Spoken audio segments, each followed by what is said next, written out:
Não preciso escrever. A equivalência é consequência disso. Então, veja você, ó. Veja você. Esse conjunto aqui, ó.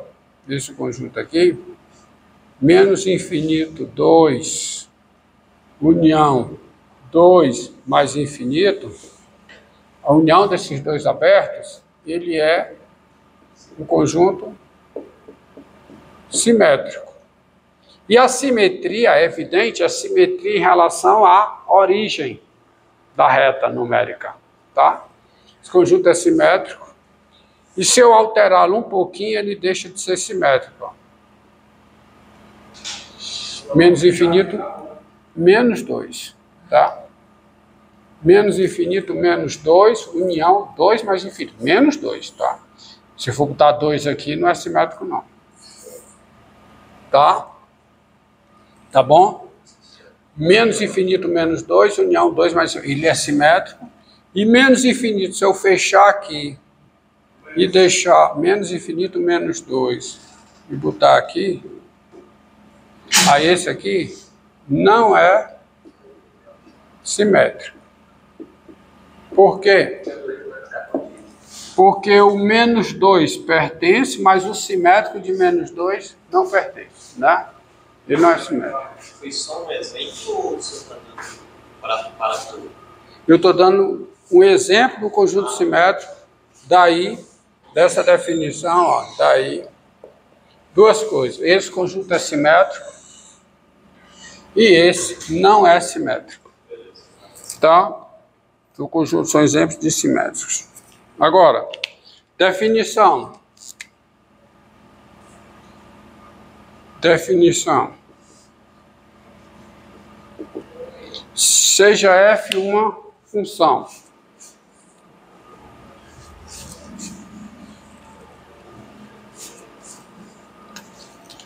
Ó.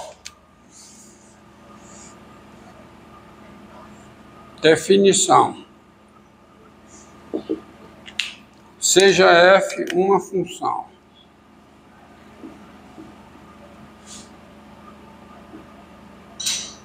Função. Nós dizemos que f é par, ou seja, a função f é par, quando o domínio de f é simétrico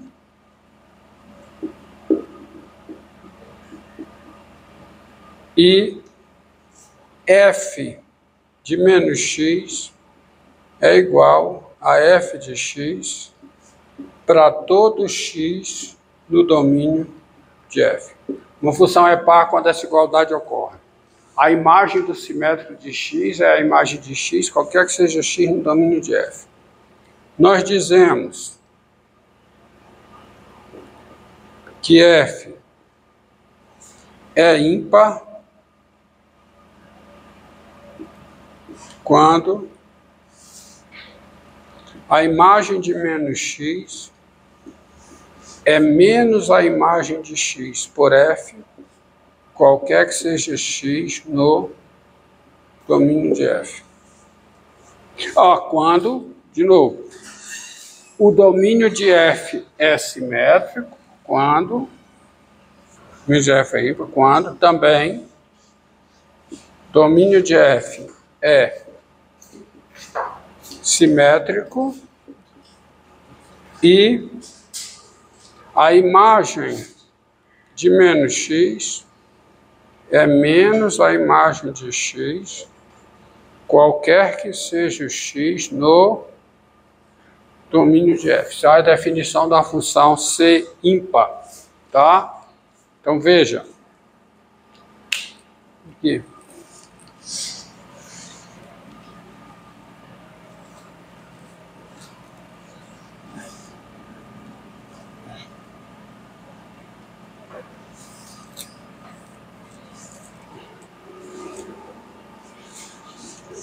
Ó, seja f a função dada, seja f de x igual, seja f a função dada por f de x igual a x2 sobre raiz quadrada de 16 menos x2. Tá? Então, tem-se,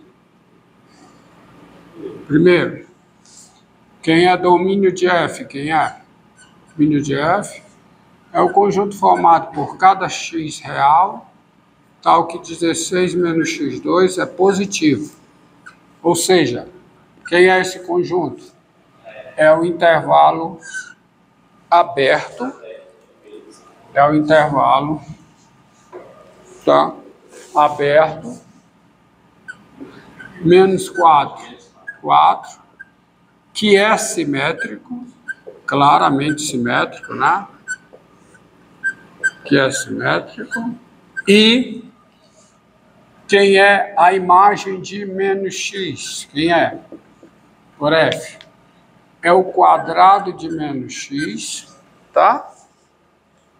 Sobre raiz quadrada de 16 menos o quadrado de menos x, que é, portanto, o quadrado de x, o quadrado de menos x, a função x ao quadrado ela é par, o quadrado de x é o quadrado de menos x, sobre raiz quadrada de 16 menos x2, mas isso é o f de x.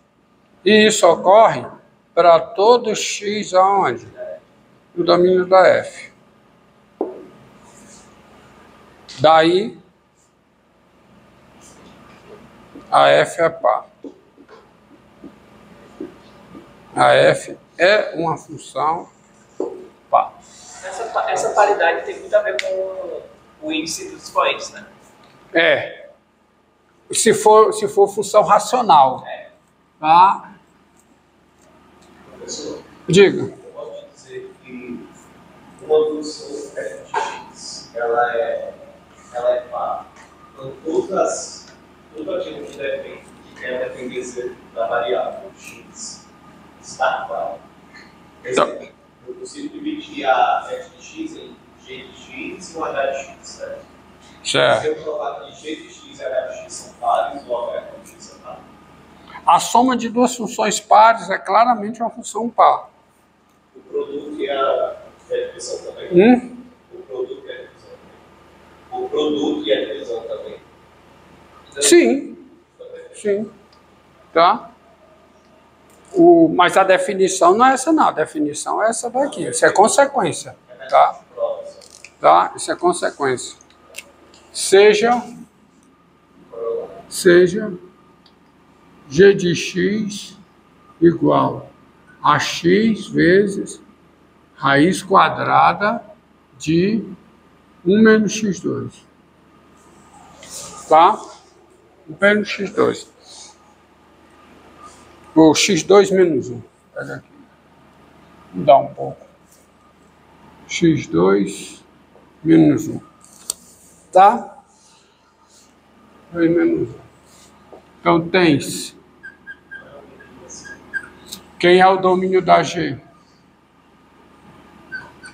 É a união, é o conjunto formado por cada x real, tal que x2 menos 1 é maior que ou igual a zero, ou seja, é a união de dois intervalos, menos infinito, menos 1, união 1 mais infinito, os dois fechados, que é simétrico,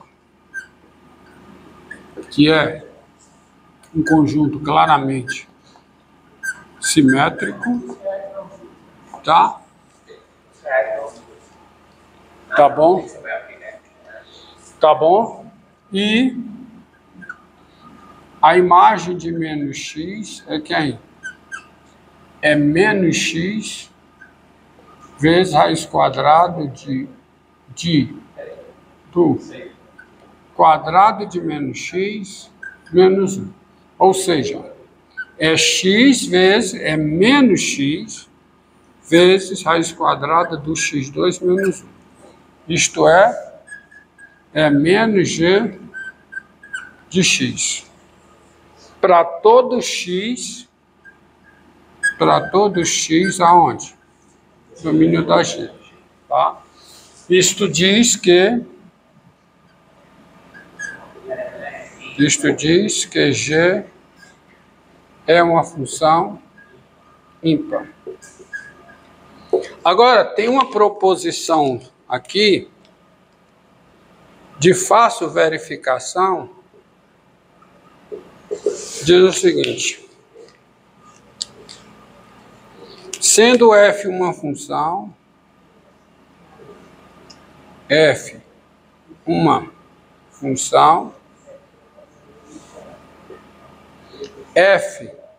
é par se e somente se domínio de f é simétrico e vale a seguinte implicação: xy no gráfico de f implica menos xy também no gráfico de f. Ou seja, essa implicação aqui, cadê? Essa implicação não. Essa igualdade aqui, que define o que é uma função ser par, olha aqui para cá. Essa igualdade aqui, sendo domínio simétrico, é equivalente a esta implicação, tá? E vale também o seguinte: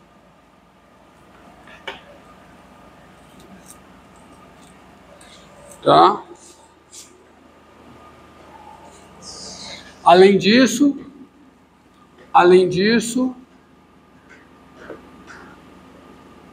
vírgula, f é ímpar se e somente se domínio de f é simétrico e vale a seguinte implicação: xy no gráfico de f implica menos x menos y também no gráfico de f. Tá?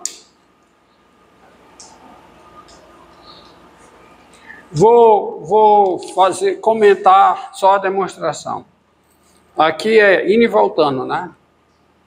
Olha, suponha que f é par. Se f é par, o domínio de f é simétrico. É a definição. E por que essa implicação vai ser verdadeira? Porque se xy está no gráfico de f, o y é quem? É f de x.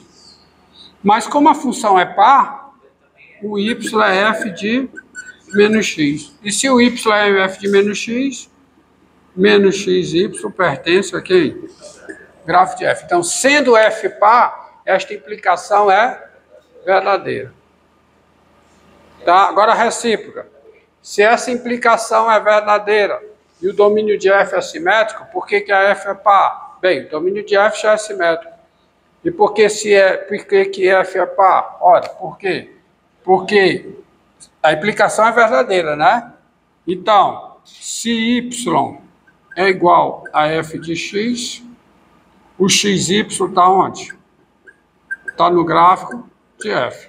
Mas se o xy está no gráfico de f, menos xy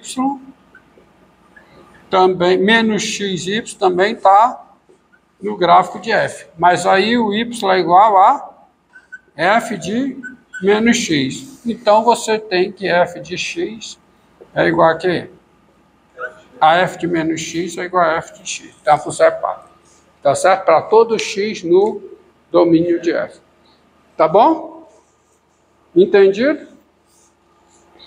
Tá? Definição de gráfico. Um ponto xy está no gráfico quando o x está no domínio da função e o y é igual a f de x. Isso é a definição de gráfico.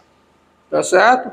O gráfico é o conjunto formado por cada par xy O gráfico de f é o conjunto formado por cada par xy, tal que x está no domínio de f e o y é igual a f de x. Então você tem essas, você substitui essa implicação aqui, substitui aquela igualdade lá, essa igualdade aqui, tá? Mesma coisa vale para a função ímpar, função c ímpar. Isso quer dizer o seguinte, gente, ó, observe. Vamos pegar aqui quem são esses dois pontos, xy e menos xy. Esses dois pontos, olha aqui, são pontos simétricos em relação ao eixo das ordenadas. Por quê? Porque se aqui está o xy, aonde está o menos xy? Está aqui, é esse ponto. Esses pontos, esses dois pontos, esse ponto, que é o ponto xy, e esse ponto, que é o ponto menos xy, eles são simétricos em relação ao eixo das ordenadas. Portanto, se a função, quando a função é par,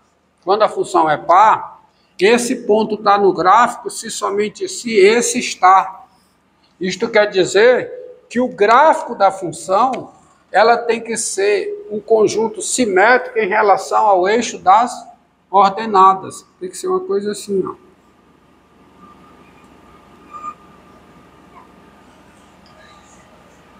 Um ponto está se somente se o seu simétrico em relação às ordenadas está. Ou seja, o gráfico de uma função par tem que ser essa forma. Isso aqui funciona como um espelho. O lado esquerdo é o reflexo do lado direito, vice-versa. Tá? Função par. Bem, aproveitando aqui o espaço.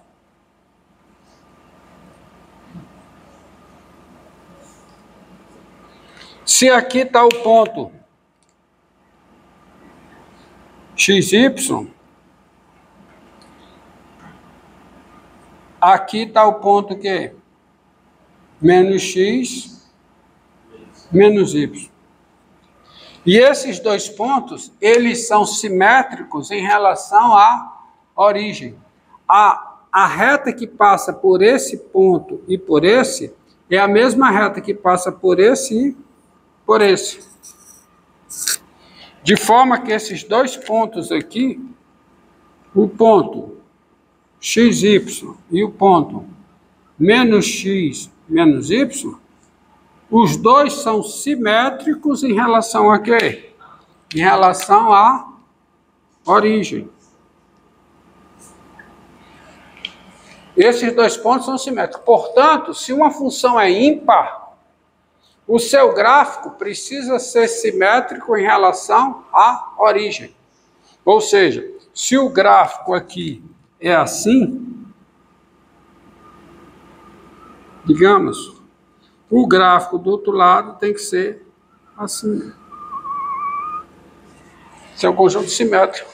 Simétrico em relação à origem. Por causa disso aqui, ó. Por causa disso aqui. Se uma função é par, um ponto está no gráfico se somente se o seu simétrico em relação ao eixo das ordenadas está no gráfico. Se uma função é ímpar, se uma função é ímpar, então o ponto está no gráfico se somente se o seu simétrico em relação à origem do sistema de coordenadas também está no gráfico. Diga. Isso é o que a gente utiliza para traçar a função inversa? Hã? Não. Não. Aí é outra simetria. A outra simetria, quando você define inversa, quando você mostra que é uma função, você dá uma definição do que é, você já deu a função, que é a definição que é invertível, né? Tá. Aí quando você tem uma função invertível, o gráfico da inversa é simétrico ao gráfico da função em relação à bissetriz do primeiro e segundo quadrante. Porque a mudança é, você pega o ponto XY e o ponto YX.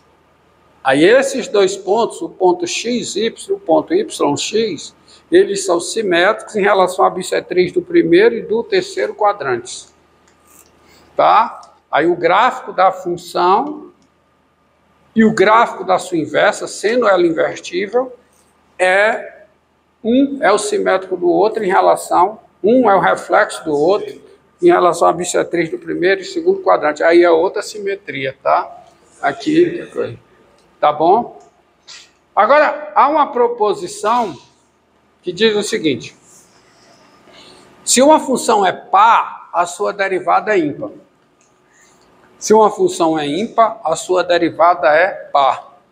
Tá? É a proposição